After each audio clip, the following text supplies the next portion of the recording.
rebonjour à tous, j'ai changé de casquette.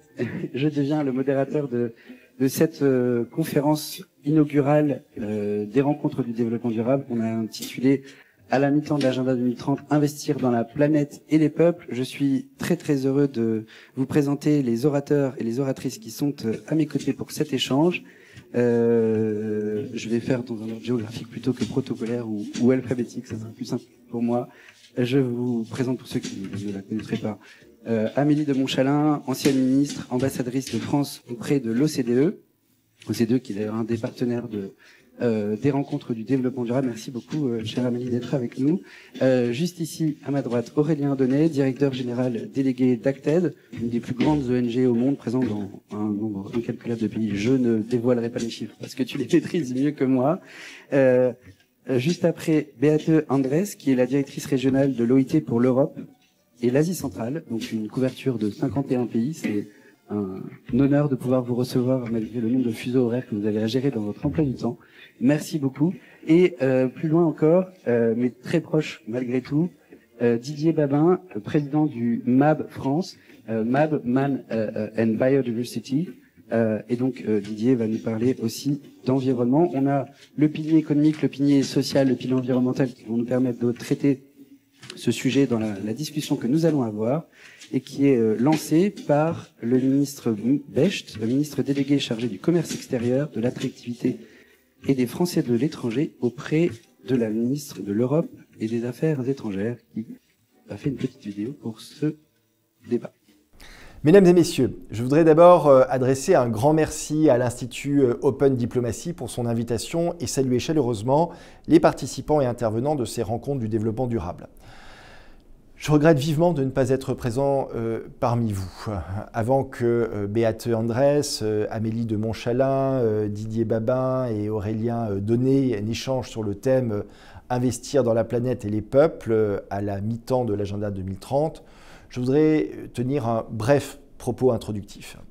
En tant que ministre chargé du commerce extérieur, de l'attractivité des Français de l'étranger, je voudrais aborder cette question sous l'angle du commerce mondial. La position de la France en la matière est claire et je voudrais la résumer ici. Nous croyons à un commerce compatible avec les exigences de durabilité. Mais qu'est-ce qu'au fond le développement durable? C'est la recherche d'un bien-être des sociétés et des populations, d'une prospérité et d'une croissance qui profitent à tous et se reflètent dans l'amélioration des divers systèmes sociaux et éducatifs, des réseaux de transport, des infrastructures, etc. Tout cela, finalement, dans une logique qui respecte la planète et le vivant. En 2015, les États membres de l'ONU ont adopté l'agenda 2030, conscients que cette bataille ne se joue qu'au niveau international. En effet, l'enjeu est global, les solutions résident dans l'action collective et personne ne réussira tout seul.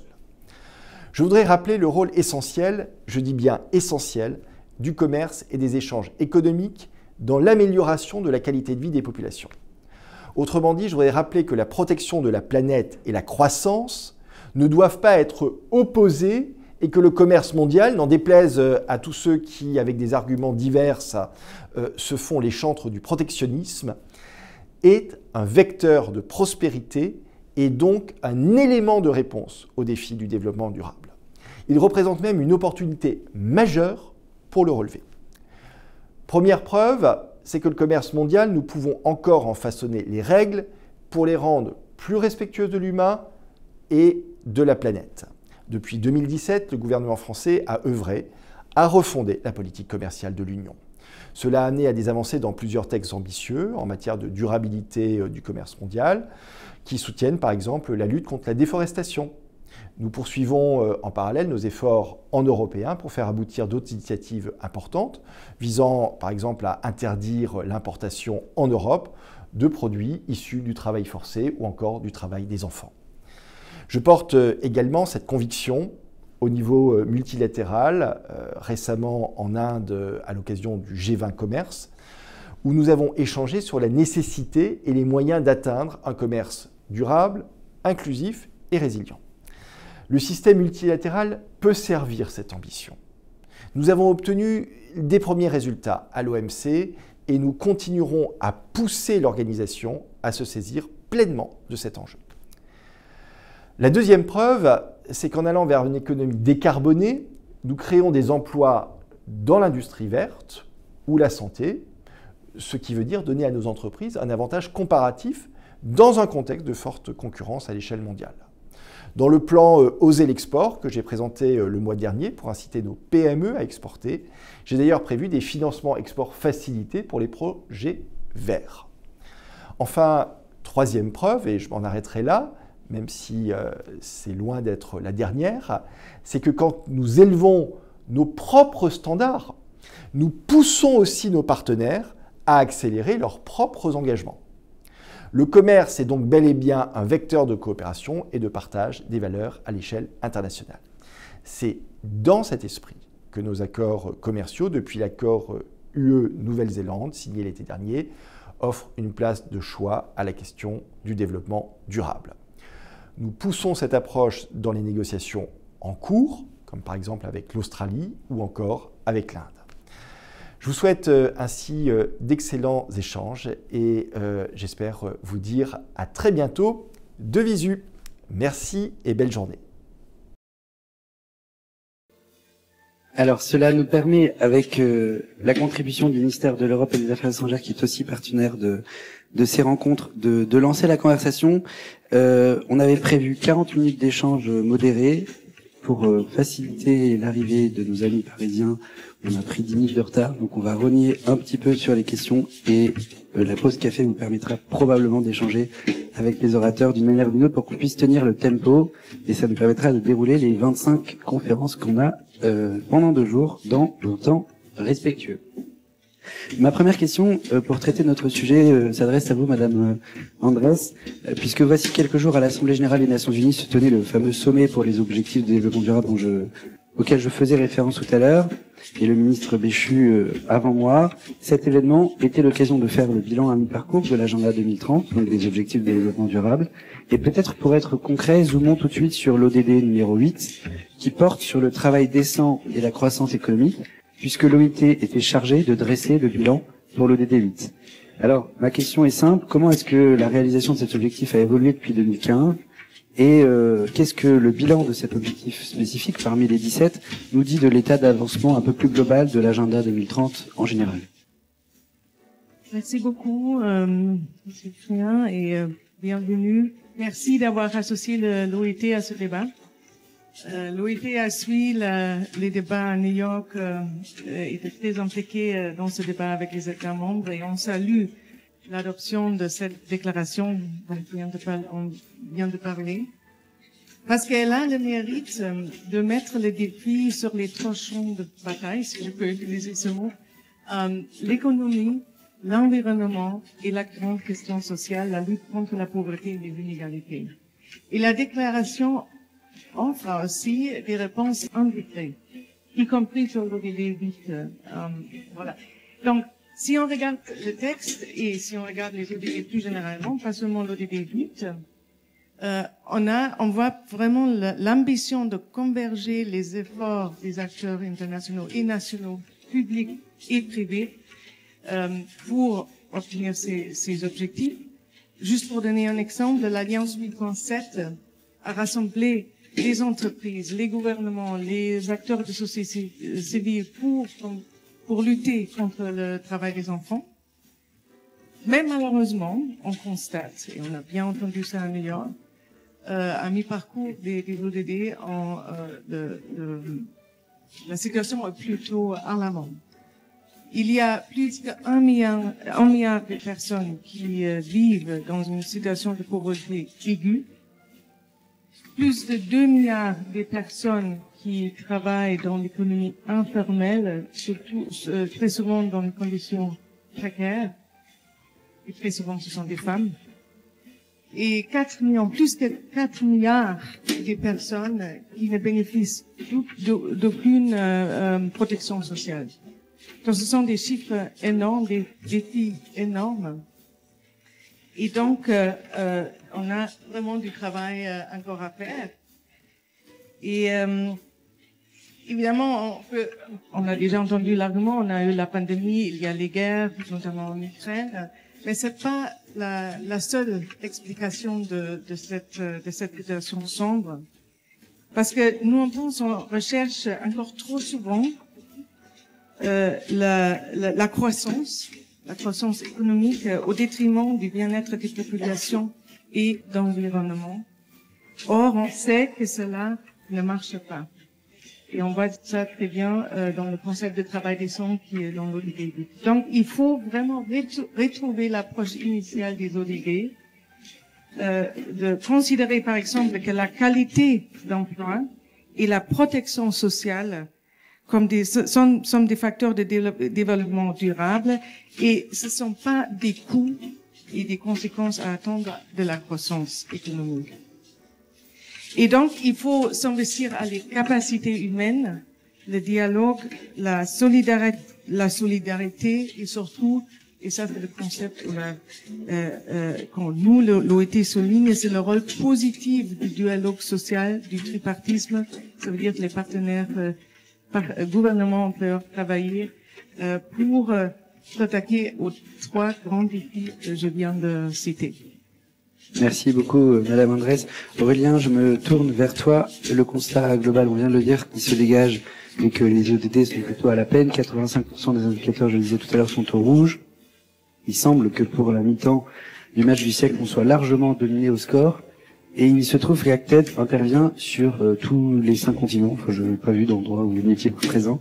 Et donc, vous pouvez observer cette grande régression qui se voit aussi dans le domaine de l'éducation, donc l'objectif numéro 4, dans le domaine de la santé, l'objectif numéro 3. Alors, au-delà de l'objectif numéro 8 sur lequel on a pu faire un zoom à l'instant, si on dresse le bilan des autres ODD dits sociaux, quel bilan est-ce que tu tires de cet exercice 2023 à partir peut-être de vos observations de terrain dans plus d'une quarantaine de pays différents?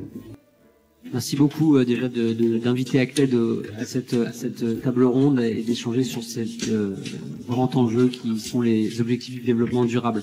Donc effectivement, les 45 pays où Acted intervient, ce sont des pays qui traversent les crises les plus importantes et des pays plus fragiles. Donc le bilan, il est forcément encore plus noir, je dirais, que celui qui est décrit au niveau global, où ce que tu disais au départ, seulement 15% des indicateurs sont finalement dans le vert au niveau des SDG globaux. Donc pourquoi est-ce que ces pays font face à une situation si difficile dans la réalisation des objectifs du développement durable? Je dirais qu'il y a 4 enjeux qu'il faut comprendre pour ensuite pouvoir les dépasser et y répondre. Le premier et le principal, c'est que ces pays traversent des crises plurielles depuis des décennies. Elles sont humanitaires, elles sont développementales, elles sont environnementales, et elles ont été aggravées effectivement par la crise du Covid. Il faut savoir que 95% des populations qui sont en besoin d'aide humanitaire dans le monde vivent dans les pays dans lesquels intervient Acted aujourd'hui. 75% des personnes qui sont dans l'extrême pauvreté dont vous parliez tout à l'heure sont dans ces pays-là. Donc évidemment, on imagine bien la difficulté à réaliser les objectifs du développement durable quand on fait face à un impératif humanitaire permanent. Et donc c'est pour ça que l'organisation comme Acted tente de, dans un premier temps, répondre à ces grandes crises humanitaires auprès des 18 millions de personnes qu'on va soutenir à travers le monde. Le deuxième handicap conjoncturel qu'on va retrouver dans ces pays, qui a été renforcé récemment, c'est la problématique de la dette. De l'inflation avec l'augmentation des cours des denrées alimentaires et d'énergie sur les marchés mondiaux qui ont été aggravés par la guerre en Europe et qui contribuent à la récession d'États, voire la faillite de certains d'entre eux. On compte quasiment une 60aine d'États aujourd'hui qui sont au bord de la faillite économique et ils réunissent 20% de la population mondiale. Donc c'est pas un petit sujet. Beaucoup d'entre eux allouent plus de financement au paiement de la charge de la dette, des intérêts de leur dette externe, que dans des postes budgétaires comme l'éducation ou encore la santé. Donc au-delà de l'impératif humanitaire dont je parlais tout à l'heure, il y a aussi la question du développement économique et social qui doit être traité directement sur ces géographies. Le troisième handicap, c'est la question évidemment climatique. On sait que malgré que ces pays fragiles ne sont responsables que de 4% des émissions cumulées des gaz à effet de serre pour une population mondiale donc de 25%, et bien pour autant ils sont les plus affectés par l'impact du réchauffement climatique et ça se traduit par des grandes catastrophes naturelles dont je parlais tout à l'heure, Et donc, on peut citer par exemple le Pakistan l'année dernière avec un déplacement de 33 millions de personnes liées à des inondations sans précédent, ou encore plus récemment en Libye avec les inondations. Donc c'est évidemment des théâtres sur lesquels on va être au quotidien avec les populations. Et le quatrième et dernier handicap, je sais qu'il y en a beaucoup, c'est le déficit de financement de ces objectifs de développement durable, en particulier dans ces géographies. Donc on estime que les besoins en financement ont doublé entre l'avant et après pandémie, en passant de 2500 milliards de dollars nécessaires par an à 4 milliards 4200 milliards par an nécessaires pour la réalisation de ces ODD, et également au niveau des grands financements issus du privé. 81% aujourd'hui, la transition écologique dans les pays riches est financée par la finance dite verte, quand seulement 10 à 20% va dans ces pays-là. Donc on comprend bien que au-delà donc des ODD sociaux, quand on aborde la question de la transition écologique avec ces pays, c'est difficile de dire, en plus de tous les problèmes qu'on vient de décrire, il faut qu'on trouve une voie décarbonée pour que vous puissiez bénéficier du développement dans les années à venir. Et donc c'est tout l'enjeu auquel on fait face dans ces 30 pays, dans ces 40 pays dans lesquels on intervient. Et ce qu'on retire des 30 ans de réponse de l'organisation, c'est que finalement, il faut qu'on arrive à trouver une manière de travailler différemment, non plus projeter un développement du nord vers le sud, mais s'appuyer sur une approche territoriale. Et donc co-construire avec les populations victimes de ces grandes crises, de cette polycrise dont tu parlais tout à l'heure, un modèle alternatif de développement, décarboné et respectueux du vivant. Et ça se fait avec les populations elles-mêmes, à partir des problèmes qui sont rencontrés sur le terrain, et en revoyant les mécanismes de financement internationaux pour qu'ils puissent soutenir cette grande transition. Merci Aurélien, ça fait la transition immédiate vers Amélie de Montchalin. Amélie, on vient de regarder le pilier un peu plus social, si je veux dire, du développement durable. Celui-ci va de pair avec le pilier environnemental de l'agenda 2030. Réconcilier les deux, c'est précisément l'enjeu majeur du sommet pour un nouveau pacte financier mondial que la France accueillait fin juin, au cours duquel tu as joué un rôle crucial. Il était crucial notamment en amont du sommet des ODD qui avait lieu à New York pendant l'Assemblée Générale des Nations Unies, parce que ça a permis de déclencher, je pense, une forme de dynamique internationale pour articuler la lutte contre l'extrême pauvreté et la lutte contre les dérèglements climatiques. Donc je voudrais qu'on zoome un petit peu en arrière sur ce sommet et pour pouvoir comprendre quel résultat il a apporté, quels ont été quelle a été cette dynamique qui a commencé au Palais Brongniart maintenant il y a 3 mois. Le 22 et 23 juin dernier, donc je vous laisse compter le nombre de jours. Bonjour à tous. Effectivement, il y a une résonance très forte entre ce qui était ce sommet et ce qui vient d'être dit par vous deux. Ce sommet, c'était la conviction du président de la République que, à un moment donné, si on sortait pas un peu des cadres pour regarder tout ce que l'ensemble des organisations, l'ensemble des processus mondiaux cherchaient à porter et s'assurer de leur cohérence, il y avait quand même un très grand risque que chacun avance, mais qu'à la fin, ça ne marche pas, que ça ne fasse pas système. Et si ça ne fait pas système, chacun a l'impression d'avoir progressé, mais ça veut dire que ça ne résout pas le problème dans sa globalité. Et donc, ce sommet, il a été un peu particulier parce qu'il a réuni non seulement des chefs d'État, mais aussi les acteurs du financement privé, je vais y revenir, des grandes fondations et philanthropies. Pour que vous ayez en tête qu'aujourd'hui, la France est 4e donateur d'aide publique au développement, mais le 5e donateur, en fait, c'est l'ensemble du système philanthropique et des grandes fondations. Ça, c'est quelque chose qui n'est pas connu, mais c'est très important qu'elle soit là. Et puis l'ensemble des banques publiques, à la fois des banques publiques de développement, l'AFD, mais aussi des banques publiques nationales, comme chez nous, la BPI ou la Caisse des dépôts. Et au fond, qu'on fasse un grand bilan, à la fois des défis, mais aussi des actions. Et donc ce sommet, il a abouti, je pense, à vous dire 3 choses qui me semblent importantes à partager avec vous. D'abord, ce qu'on a appelé le Pacte de Paris pour les peuples et la planète, qui a été aujourd'hui rejoint par plus de 35 pays, et qui dit 4 choses qui ont l'air très simples, mais qui méritaient d'être dites, et qui, je dois le dire, ne font pas complètement consensus. La première chose, c'est de dire, nous devons, et c'est la logique des ODD, mais c'était bien de le rappeler comme ça, de manière encore peut-être plus simple, nous ne pouvons plus en 2023 opposer dans nos stratégies, dans nos actions, la lutte contre la pauvreté et la lutte contre le changement climatique et la perte de biodiversité. C'est un triangle. Développement et donc aspects sociaux, pauvreté, climat et biodiversité vont ensemble. Et donc ça veut dire qu'on n'a plus le droit de financer des projets de développement social qui ne prennent pas en compte les enjeux climatiques et biodiversité. Et inversement, ça veut dire qu'on ne peut pas avoir des projets énergétiques ou de transition qui font fi du fait que ces projets ont lieu dans des pays où il y a des enjeux sociaux et de développement. Ce postulat-là, je dois dire qu'il ne fait pas consensus. Il y a certains pays qui ont des stratégies de développement d'un côté et de climat de l'autre. On se rend bien compte que ça ne marche pas.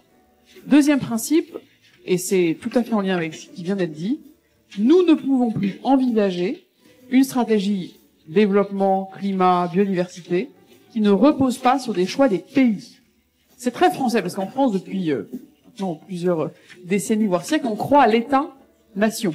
On croit à l'État souverain. On croit au renforcement de l'État comme un chemin de prospérité. Mais c'est très lié à ce que vous disiez, c'est qu'on ne peut pas envisager de plaquer ou d'exporter des stratégies qui ne reposent pas sur un consensus social, national. Alors, évidemment, il y a des pays fragiles. Évidemment, il y a des pays pour lesquels le postulat de l'État souverain démocratique ne s'applique pas du tout. Et ce qu'on est certain, c'est que dire au Sénégal, vous devez lutter contre la pauvreté, vous devez faire votre transition énergétique, et puis vous devez le faire sans faire ci et ça ne marche pas. Donc on a signé par exemple avec le Sénégal, lors de ce sommet, le JETP, le Just Energy Transition Partnership, qui permet au Sénégal de sortir de l'énergie carbonée à horizon 2050, avec plus de 4 milliards d'investissements collectifs. Mais cet investissement, il repose sur une stratégie sénégalaise. Et ça, c'est extrêmement important.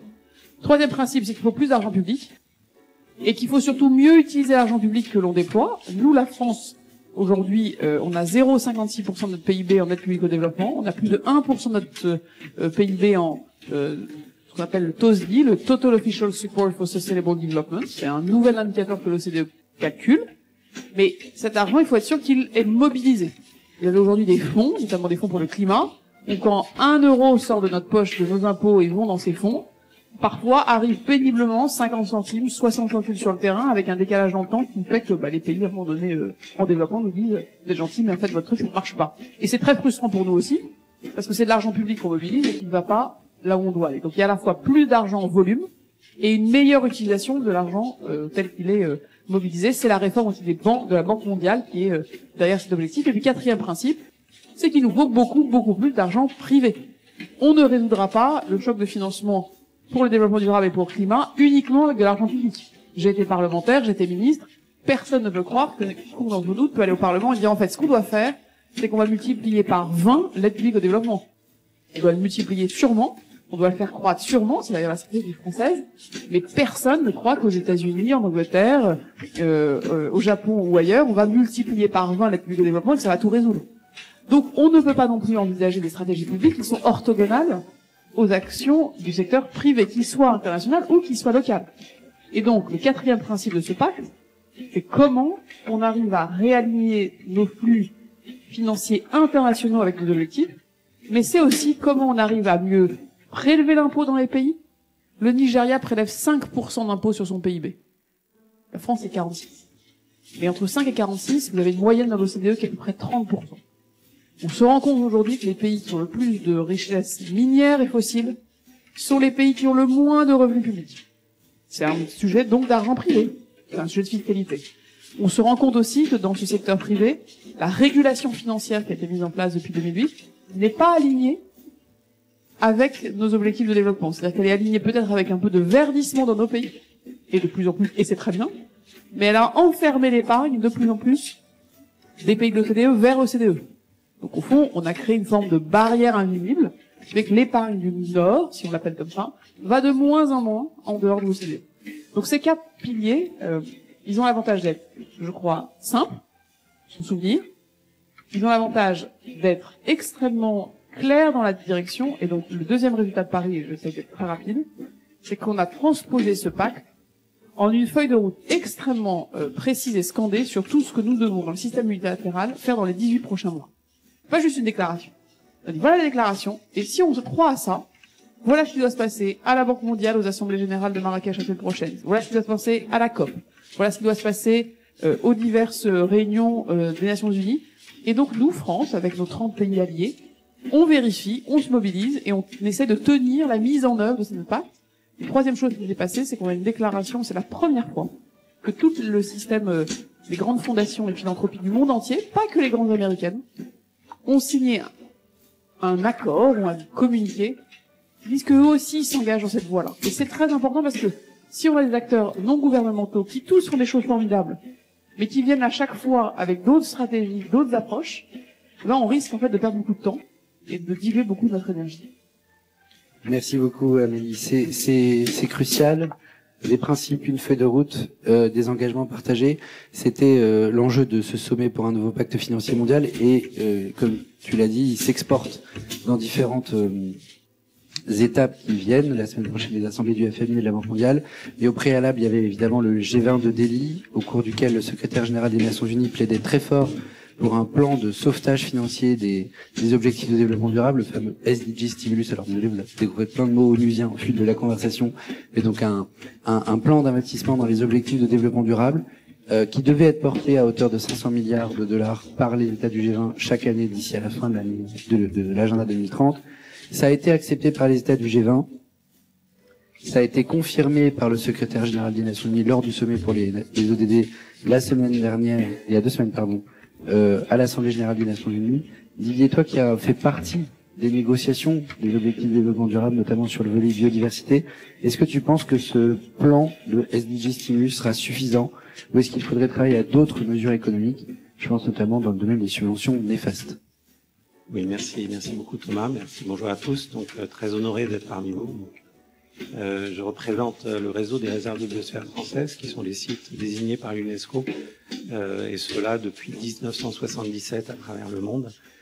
On essaye de mettre en œuvre les principes du développement durable. Donc avant toute chose, je voudrais essayer d'expliquer pourquoi il faut dégager des financements si considérables. Ni plus ni moins que pour financer notre survie, comme le souligne l'intitulé d'un rapport d'un consortium d'entreprises, Business for Nature et B-Team, en février 2022. La survie de nos modes de vie, de nos entreprises et de nos sociétés. Il est urgent, selon la plateforme IPBES sur les biodiversités et les services écosystémiques, d'apporter de véritables changements transformateurs dans notre modèle économique pour amoindrir la crise climatique et celle d'érosion de la biodiversité. Nous devons accompagner financièrement cette transition socio-écologique pour éviter les injustices et ou l'effondrement de certains secteurs économiques très néfastes à notre environnement. Selon l'initiative de haut impact qui a été initiée lors du sommet des ODD en septembre 2023, et là je vais citer, il faudra plus que de belles paroles ou une attention accrue pour tenir la promesse. Le pivot fondamental dont nous avons besoin au cœur du programme pour 2030 exige que les pays réorientent leur économie, leur méthode de travail, leur mentalité pour garantir que les droits et les aspirations de tous puissent être réalisés tout en préservant notre climat et notre environnement naturel. En fait, nous assistons aussi à un affrontement géopolitique. Ça a été présenté tout à l'heure, mais on a aussi un jeu rhétorique entre pays du Nord et pays du Sud, mais aussi entre BRICS, soutenu et rejoint par d'autres, et le G7. Le président Lula da Silva, président du Brésil, lors de la discussion du nouveau pacte financier, a bien dit que ceux qui ont fait la révolution industrielle doivent payer la dette historique qu'ils ont envers la planète. Et à mon avis, les jeux sont actuellement à ce niveau-là. Par ailleurs, le Forum économique mondial estime que la moitié du PIB mondial est lié à l'état de la nature. La Banque de France estime que 42% de la valeur des titres détenus par les institutions financières françaises proviennent d'entreprises largement dépendantes des services écosystémiques, c'est-à-dire des contributions de la nature à l'humain. Il y a 10 ans, on avait estimé que la non-action sur la biodiversité allait coûter quelque chose comme 4 000 milliards d'euros par an, c'est-à-dire 7% du PIB mondial à l'échelle 2050. On voit à travers le rapport récent Pisani-Ferry-Mapuz que les besoins sont immenses à l'échelle nationale, par exemple pour la transition climatique, autour de 60-80 milliards par an. Si on reprend les chiffres du forum du Fonds pour l'environnement mondial, il faudrait investir à peu près 2% du PIB mondial pour faire cette transition écologique à l'échelle aussi de la biodiversité. Ce qui voudrait dire, si on le rapporte à la France, quelque chose comme 25 à 30 milliards par an, ce qui est du même ordre que celle de la transition climatique. Il faut bien entendu voir cela comme de l'investissement dans le capital naturel et non comme une simple dépense. Le SDG Stimulus, il propose donc, comme tu l'as dit, à l'échelle mondiale, 500 milliards de dollars par an, uniquement sur certains des ODD et quelques secteurs économiques. Au-delà du montant de cette initiative, ça me paraît surtout un mécanisme pour perpétuer et peut-être sauver le système financier international, avec notamment la transformation de la dette globale, de moins de dette à court terme et plus de dette à long terme, d'un financement qui soit aligné avec les ODD et des conditions, de non-remboursement en cas de crise et de désastre dans les pays. Et on renforce, bien entendu, le rôle central renouvelé des institutions financières. Tout ça peut paraître énorme. Et, comme quelqu'un l'a dit, ça coûte un pognon de dingue, on pourrait dire. Voilà. Mais paradoxalement, nous dépensons actuellement tout autant, voire plus, en subventions et en soutien néfaste à la fois à la planète et au peuple. Et je pourrais détailler ça tout à l'heure. Merci beaucoup Didier. Je reviens un peu sur cette série de sommets, parce que Amélie nous a rappelé à l'instant l'importance que ça ne soit pas des événements pris isolément, mais un processus transformatif qui soit en cours. Je me retourne donc vers vous, Madame Andrés. Parmi ces sommets, il y a évidemment celui qui a précédé l'Assemblée Générale des Nations Unies, le fameux rendez-vous du G77 et de la Chine. Les G77, donc les 77 États les plus pauvres qui ont commencé à se coaliser avec l'UCED dans les années 60-70, et ça nous montre au fond tout ça, on tourne autour d'un même et seul sujet, permettre à chacun de pouvoir accéder au bien-être sans mettre en péril l'habitabilité de la planète. Je pense que si on a un trait commun chez tous les orateurs, c'est un peu cette ligne-là. Et pourtant, cette tension, elle traverse tous les pays, tous les secteurs, et c'est pourquoi le directeur général de l'Organisation internationale du travail, que vous représentez ici, a proposé une coalition mondiale pour la justice sociale. Et on voudrait en comprendre son ambition et en quoi ça pourrait s'articuler avec les initiatives existantes. Amélie Montchalin a justement souligné tout à l'heure le risque de se démultiplier en initiatives, mais je crois qu'il y a une cohérence, donc puisqu'il est en train de se préparer, vous allez pouvoir nous expliquer en quoi ça consiste. Oui, merci beaucoup. D'abord, je voulais juste apprendre les deux discours de Monsieur Babin et de Madame de Montchalin, parce que c'est vraiment ça ce qui est l'enjeu ici. Il y a des vraies fractures aux divisions géopolitiques qu'on a bien vu à New York et ailleurs.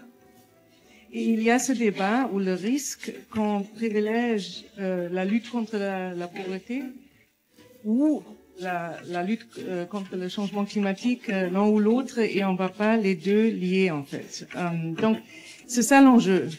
Et la proposition de notre directeur général, Monsieur Gilbert Rambaud, c'est justement rassembler d'abord le monde, secteur privé, public, international, les acteurs nationaux autour de la question sauver la planète, mais aussi pour le bénéfice des peuples, de la population, et d'une manière aussi éviter les enjeux géopolitiques, parce que ce sont les questions qui sont actuelles dans tous les pays, nord et sud et est et l'ouest. Donc, c'est vraiment cette idée, le monde partage le même destin par rapport au risque climatique, à la perte de biodiversité, la dégradation des océans, on vient d'entendre ça, et les pays les plus riches ne s'en sortiront pas si les pays les plus pauvres ne s'en sortent pas aussi. Donc, il faut les transferts financiers. On a parlé de sommet ici à Paris, mais aussi on a eu des débats aussi, à New York. Il faut réformer les systèmes fiscaux pour permettre, par exemple, les systèmes de protection sociale plus forts, mais aussi le financement pour lutter contre le changement climatique. Et d'ailleurs, la Conférence internationale du travail cette année a adopté une résolution concernant cette transition juste qui met ça d'avant. Donc, la transition vers les économies décarbonées ne sera réussie que si elle est juste. C'est ça l'idée clé de cette résolution.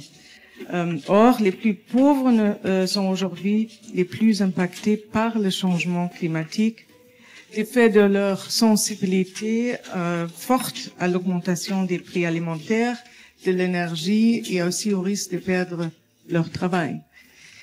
Donc, le directeur général porte cette ambition de rassembler tous les acteurs, comme je viens de dire, dans cette coalition mondiale, et que chaque partenaire s'engagerait sur la justice sociale à partir des objectifs concrets et mesurables. Et l'idée, c'est vraiment que cette coalition permettrait de mettre la justice sociale au cœur de l'agenda climatique international et national, car, comme je viens de dire, elle constitue l'une des clés de sa réussite. Les membres de notre organisation actuellement discutent de cette question actuellement en détail et où nous attendons une décision de notre prochain conseil d'administration en novembre. Donc, restez à l'écoute. Et si je peux revenir à votre phrase au début, continuons le match parce qu'on n'a pas d'autre choix. Merci. Merci, Madame André. Aurélien, je me tourne vers toi à nouveau parce que concilier ambition écologique, progrès socio-économique, c'est le sens des ODD. Vous, chez Acted, vous en parlez avec vos mots aussi, à vous, cette approche de 3-0, zéro carbone, zéro pauvreté, zéro exclusion. Et pour y parvenir, vous avez créé des maisons dites 3-0. Ce sont des incubateurs de projets à impact qui poursuivent l'objectif qu'on partage autour de cette table. Et d'ailleurs, vous avez été sélectionné comme un des projets exemplaires que j'évoquais tout à l'heure, qui a été présenté au sein de la Revue nationale volontaire des objectifs de développement durable de la France. Et donc, pas seulement parce que vous avez été pointé comme exemplaire, mais aussi parce qu'il y a une vraie ambition derrière. Est-ce que tu peux nous dire en quoi ça consiste concrètement? Et est-ce que tu vois de façon observable sur le terrain avec les acteurs avec lesquels vous travaillez, comment est-ce que cette idée de réconcilier les différents objectifs peut se matérialiser de façon pratico-pratique sur le terrain? Il n'y a rien d'une évidence. Ce qui n'a rien d'une évidence, en effet, et c'est donc je salue tout ce qui a été dit par les intervenants ici autour de la table. La question d'inscrire la transition écologique sociale en intégrant cela par rapport aux problématiques des crises géopolitiques qui sont rencontrées par les différents terrains et en adaptant les réponses. Déjà, ce que je dis là est très compliqué. C'est-à-dire que entre les grands agendas, les grandes initiatives, les grandes feuilles de route et la réalité d'un village avec lequel on va travailler au Tchad, elle est énorme, elle est abyssale. Et je suis tout à fait d'accord avec ce que disait tout à l'heure Madame l'ambassadrice concernant les flux de financement qui, entre les annonces et finalement la réalité de l'utilisation de ces fonds sur les terrains, il y a parfois très très grande distance à tel point que les populations locales ne ressentent même pas les effets de ce qui est réalisé, quand bien même c'est réalisé. Alors pourquoi on a voulu mettre en place justement ce message 3.0? C'était pas pour rajouter encore du bruit et rajouter encore une initiative parmi les autres. C'était simplement pour déjà simplifier un message global, engageant avec les parties prenantes, parce qu'on voit même en France par exemple. On lit des études comme quoi à peine 15% des Français connaissent vraiment ce que sont les objectifs de développement durable. Alors, elle est imaginée là où je parlais tout à l'heure. Donc, il y a une première idée qui est de dire, si on veut engager une transition, il va falloir que ça se fasse avec la société civile et qu'elle soit coportée par la société civile. Et donc, l'objectif de cette ambition 3.0, c'était de dire, on va travailler avec les différentes parties prenantes dans les pays dans lesquels on intervient et on va petit à petit s'entourer d'une communauté d'acteurs ou d'individus qui sont déjà engagés sur ces problématiques de transition, mais avec des choses très concrètes. Par exemple, quand on arrive en Tunisie et qu'on a discuté pour lancer, on organise ces forums 3.0 qui mobilisent dans une quinzaine de pays une centaine de milliers de personnes. On crée ces maisons du 3.0, mais on les crée pas top-down, c'est-à-dire on arrive, on dit tiens, on va monter une maison 3.0 ici. On va travailler avec les populations sur une logique de co-construction en disant quels sont les enjeux auxquels vous faites face. Et donc, quand on est arrivé en Tunisie, on nous a dit, mais zéro carbone, c'est pas trop notre sujet actuellement. Nous, ce qu'on veut, c'est la question de l'accès à l'emploi, etc. Donc, on revient sur cette question des priorités qui peuvent être mises par les populations par rapport à l'urgence écologique, par rapport à, voilà. Et donc, on va adapter, en fonction de chaque contexte, finalement, ces maisons, ces incubateurs 3.0. Donc, il y en a une dizaine en cours de développement entre l'Asie, l'Afrique et le Moyen-Orient, pour faire en sorte que ça réponde aux besoins des populations, que ce soit un espace d'échange, de partage de bonnes pratiques, mais aussi un espace où on peut mettre en valeur des projets de taille très petite par rapport à justement ces grands mécanismes de financement dont on parlait tout à l'heure. Comment on relie le très global au très local? Ça va être toute la question qui va venir dans les années à venir, et on pense que ça peut être un levier très important pour le réaliser.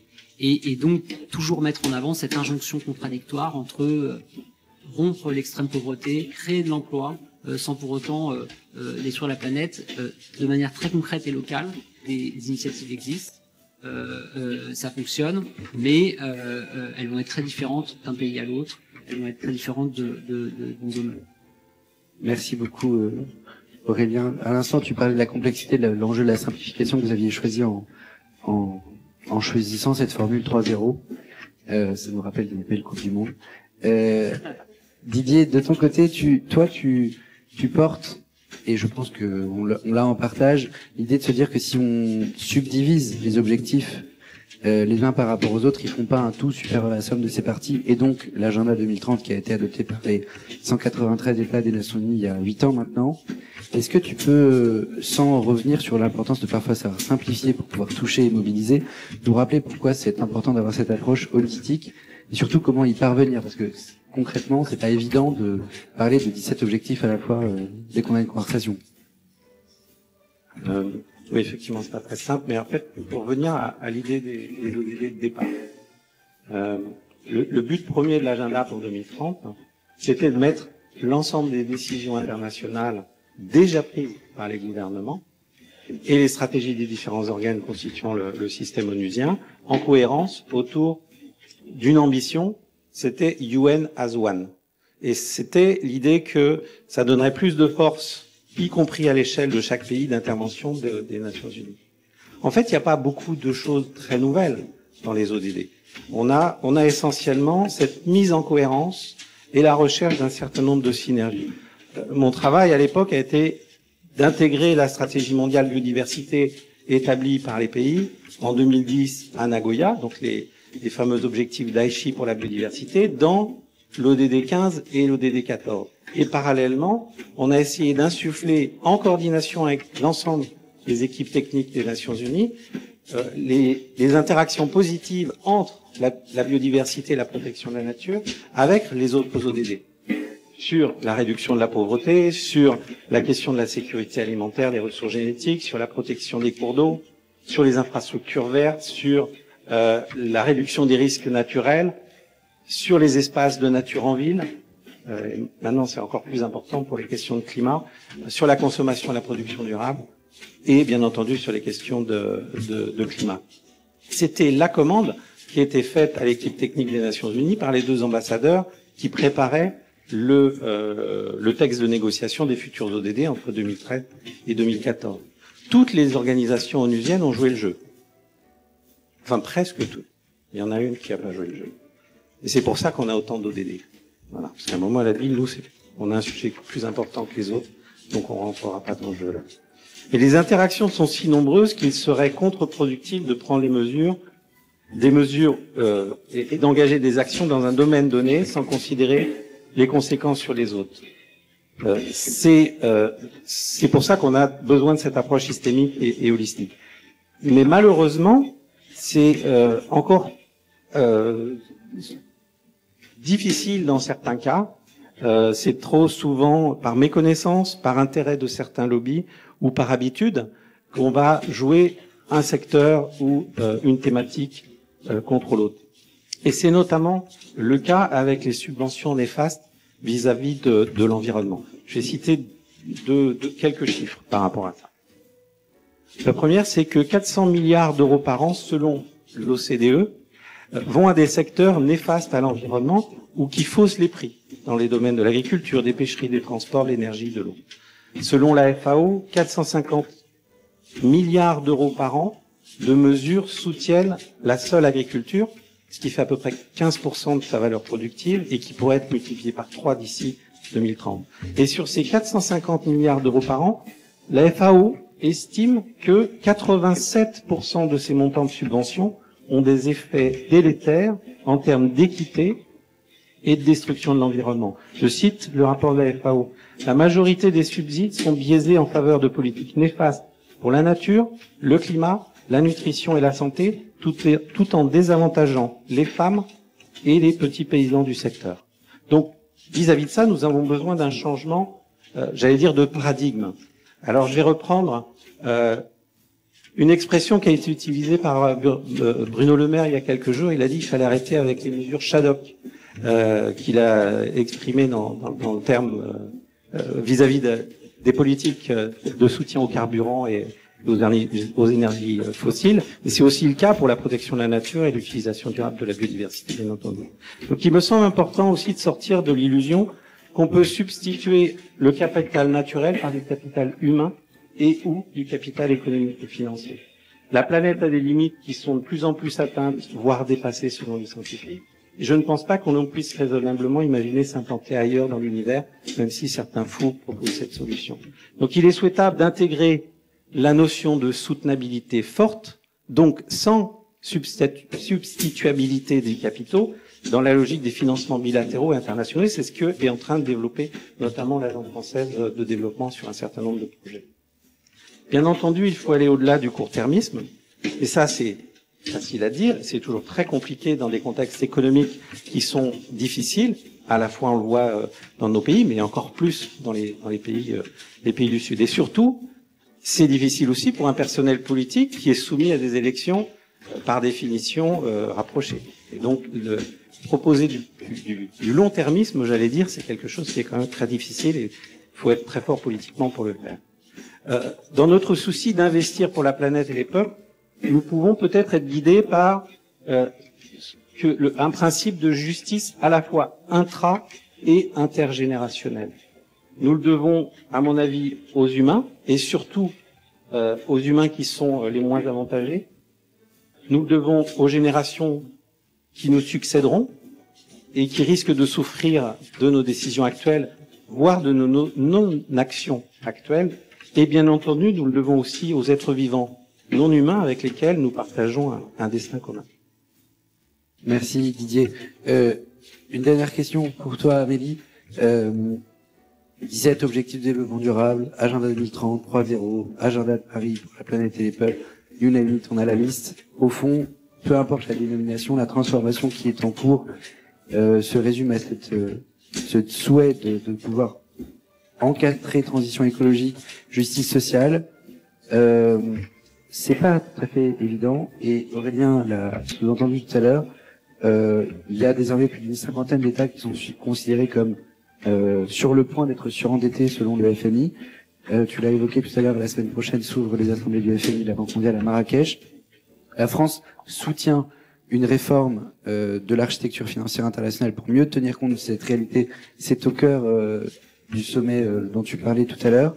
Est-ce qu'on peut comprendre en quoi ça consiste et surtout comment ça intègre l'impératif climatique, puisque les institutions du FMI et la Banque mondiale ont été créées bien avant le GIEC et bien avant qu'on se rende compte de ce qu'ils nous prédisaient déjà il y a 30 ans et plus.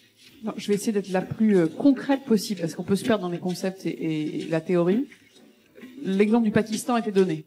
Le FMI, il a été créé donc avant la COP 21, avant la COP 15, et le FMI, il intervient quand les pays sont en crise économique profonde et crise de balance des paiements. Ça, c'est la règle du FMI. Ce fait qu'au Pakistan, il y a eu une inondation majeure, 33 millions de déplacés, 10% du PIB.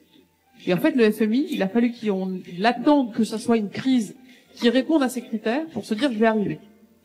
Nous, ce qu'on voudrait, et on n'est pas nous tout seuls, c'est que, typiquement, un choc climatique extrême, avant même que ça provoque la perte de capitaux, les crises humanitaires, les crises sécuritaires, et qu'on se dise ah voilà, là on a une belle crise des capitaux, donc on va pouvoir intervenir, qu'on puisse le faire en anticipation. Ça, c'est un changement de paradigme qui est important. Et donc on a aussi des mécanismes de prévention, ce qu'on appelle les clauses sur la dette liée au climat, en anglais les climate related clauses. Et ça permet de dire par exemple quand un pays est malheureusement rasé par un cyclone, ben, on suspend ses paiements d'intérêt pendant 1 ou 2 ans pour que l'argent que normalement il aurait dû donner à ses créditeurs externes, il puisse l'utiliser pour reconstruire son pays.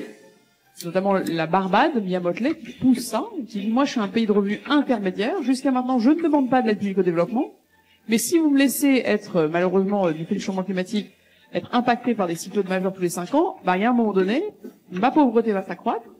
Et donc, je vais faire défaut, alors que si vous me laissiez 1 an de plus pour payer ma dette, eh ben, je pourrais investir mes 19% de PIB cette année-là, sur mon propre pays. Et donc, dans nos paramètres, il y a les crises climatiques provoquent de manière aujourd'hui certaine des crises économiques. Est-ce qu'on autorise le FMI à intervenir en amont de la crise économique pour éviter qu'elle soit encore plus grave? Exemple 1 de changement qu'on veut pousser.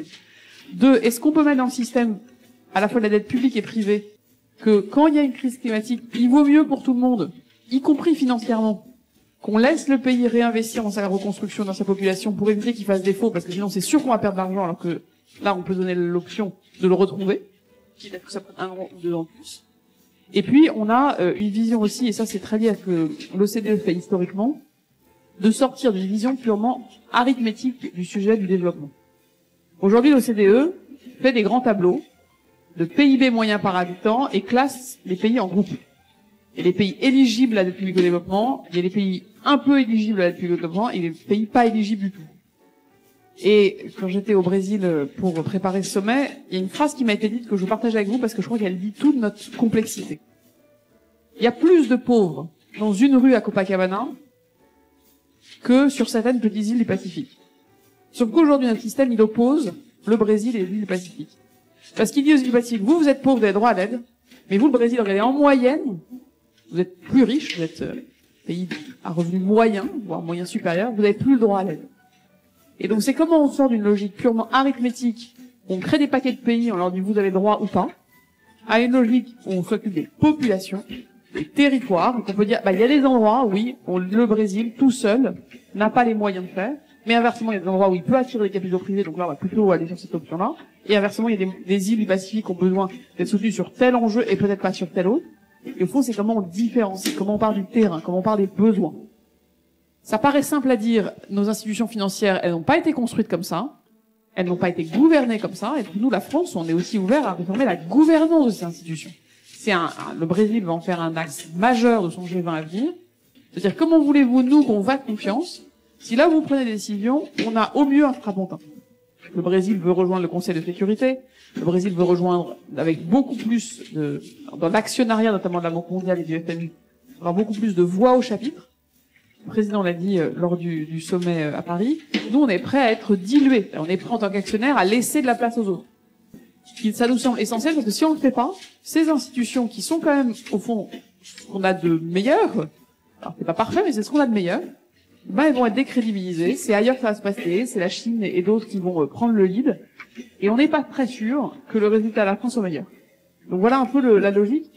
J'espère que c'est concret et le plus tangible possible, mais c'est ce genre de débat qu'on pousse, et je veux conclure en disant une chose, ce qui je crois fait, et peut-être pas notre fierté, nous, diplomates français, mais peut-être une forme de positionnement un peu différent, c'est qu'on n'est pas cynique. On n'est pas naïf. Ce qu'on dit là, c'est très compliqué. On sait que ça va prendre beaucoup de temps et qu'on essaie d'accélérer le calendrier et qu'on essaie de mettre de la pression dans le tube. Mais on n'est pas cynique. Si on était cynique, on viendrait faire les blablas là et on n'y mettrait pas de capital politique, on n'y mettrait pas d'énergie, on n'y mettrait pas une sorte de confiance dans le fait qu'on peut y arriver. Et donc, oui, le président de la République, il nous demande d'être hyper engagé. Je pense que vous le sentez. Il nous demande d'être résolument positif. Il y a un agenda positif devant nous. On ne peut pas se dire qu'en tant qu'humanité, on va aller gentiment et gaiement dans le mur. Et oui, il y a le droit d'être aussi optimiste. Parce que, quoi qu'on en dise, si vous regardez ce qui se passe à la Banque mondiale depuis qu'il y a un nouveau président, depuis qu'il y a un agenda de réforme, ça fait pas si longtemps que ça. Il y a quand même beaucoup de choses qui sont en train de bouger. Alors, elles bougent pas autant qu'on voudrait, elles bougent pas à la vitesse où on voudrait. Mais si on n'est pas engagé, optimiste et positif, on tombe dans le cynisme, dans la fatalité, et honnêtement, je pense qu'on ne rend service à personne, et on va créer des divisions, non seulement géopolitiques, mais aussi des divisions sociales, et des divisions qui, ensuite, seraient beaucoup plus difficiles à dépasser. Merci beaucoup, Amélie. On est parti du sommet de Paris, on est allé au forum politique de haut niveau à New York, on est retourné à Delhi pour le G20, on est allé à New York à nouveau pour l'Assemblée générale des des Nations Unies, le sommet des ODD. La semaine prochaine, Assemblée du FMI, la Banque mondiale, Marrakech. La COP aux Émirats au mois de décembre. Tu viens d'évoquer à l'instant le G20 sous présidence brésilienne qui aura lieu l'an prochain, et on peut évidemment penser aussi au rôle que l'Italie va jouer dans la présidence du G7. On a fait un tour du monde et revenons à Paris, pas pour parler France, mais pour écouter la voix de l'UNESCO, livrée par Gabriela Ramos, donc qui nous a préparé une petite vidéo. Et après ça, on s'arrête, la pause café est juste dehors, et rendez-vous dans 15 minutes pour la suivante. C'est un réel plaisir pour moi de me joindre à vous virtuellement aujourd'hui. Je tiens à remercier chaleureusement Thomas Freyard de m'avoir organisé cette 4e édition des Rencontres du développement durable.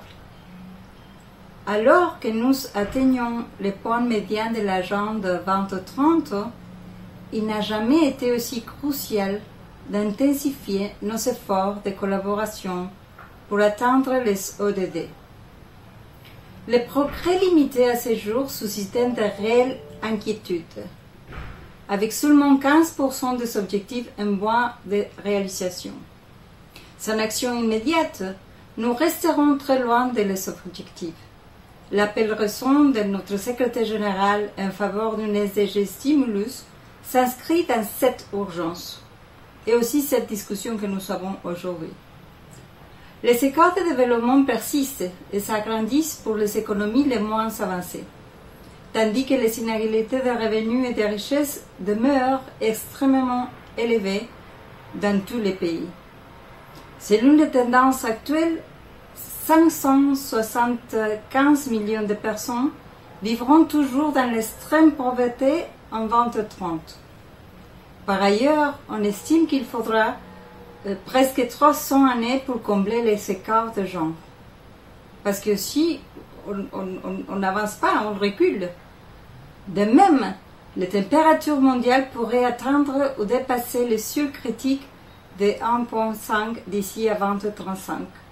Et il y a des études qui nous montrent que peut-être nous sommes à 2% ou 3%. Notre planète brûle tandis qu'un fausse béant entre les engagements climatiques et la réalité persiste. Et donc, un changement fondamental s'impose. Et celui-ci doit nécessairement passer par des transformations radicales et de nouvelles façons de penser les sociétés et la manière dont elles devraient être gouvernées. Mais s'adapter au changement climatique et investir dans les planètes et les peuples n'est pas seulement une question de volonté politique et de connaissances scientifiques.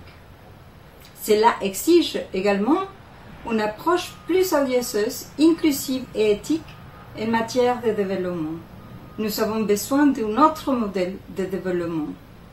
Et nous avons des approches novatrices de réfléchir la meilleure façon de gouverner, par exemple, les biens communs et la intégration internationale.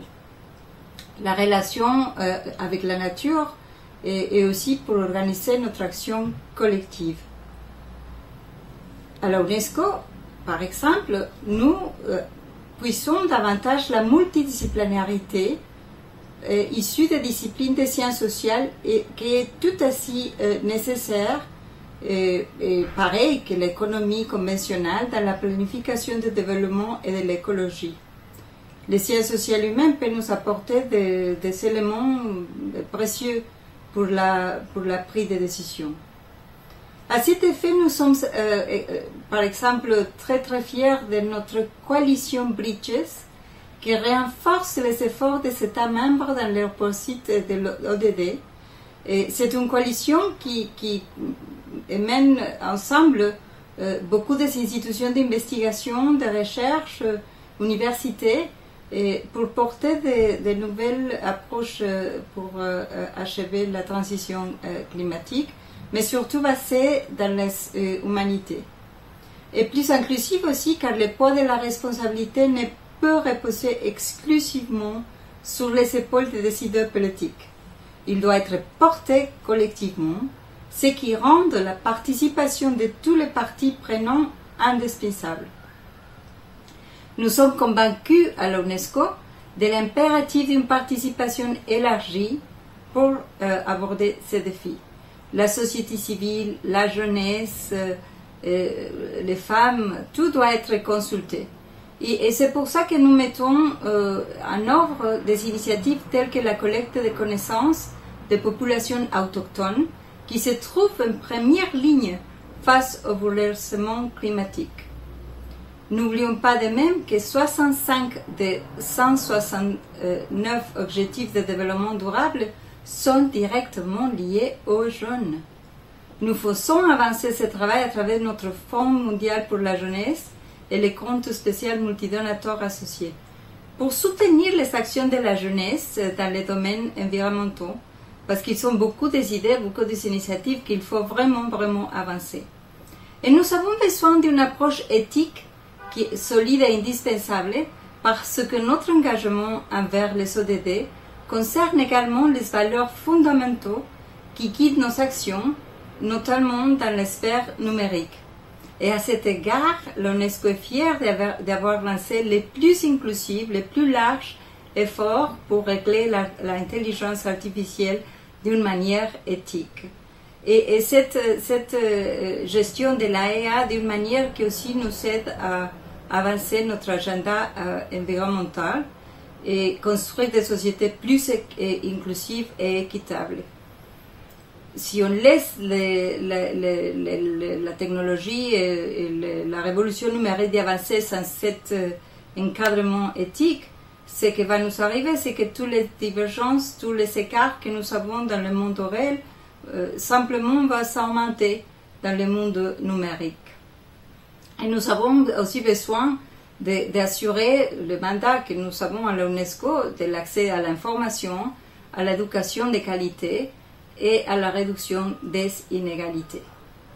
Je m'arrête ici, mais poursuivons notre partage d'idées et collaborons pour façonner un avenir à la fois inclusif et équitable et compte sur l'UNESCO pour cet objectif. Avec le propos de la sous-directrice générale de l'UNESCO, Gabriela Ramos, s'achève le grand tour des organisations internationales partenaires des rencontres, l'OIT, l'OCDE et évidemment l'UNESCO dont je parlais à l'instant. On va s'arrêter là pour cette première plénière.